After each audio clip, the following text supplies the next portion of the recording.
Bu nedir Göktuğ? Sultanımız göndermiş Emir Hazretleri. Sultanımız mı? Ne diye? Ertuğrul Bey'in beylik ilahati ve hediyeleriymiş.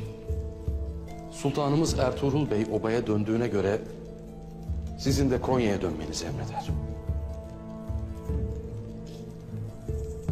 Dönmeden önce de Dönmeden önce de ne? Yarım ağızla konuşmasana be adam. Dönmeden önce ne? Ertuğrul Bey'in uç beyliği alametlerini sizin vermenizi emreder Emir Hazretleri. Beylere kendiniz duyuracak, beylik ilahatini de kendi ellerinizle giydirecekmişsiniz.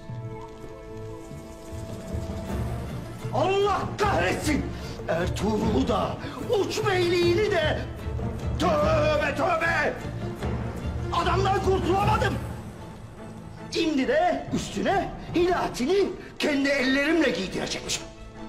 Koskoca Emir Saadettin köpek bir Ertuğrul'la baş edemedi diyecekler. Ne yapmamı emredersiniz Emir Hazretleri?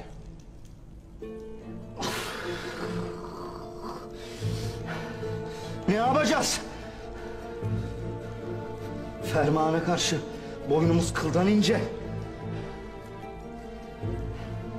Söyle beylik alametlerini hazır etsinler. Toydan sonra da Konya'ya dönüş için hazırlıklar başlasın. Ben de Emir Saadettin'se başladığım işi yarım koymayacağım inşallah.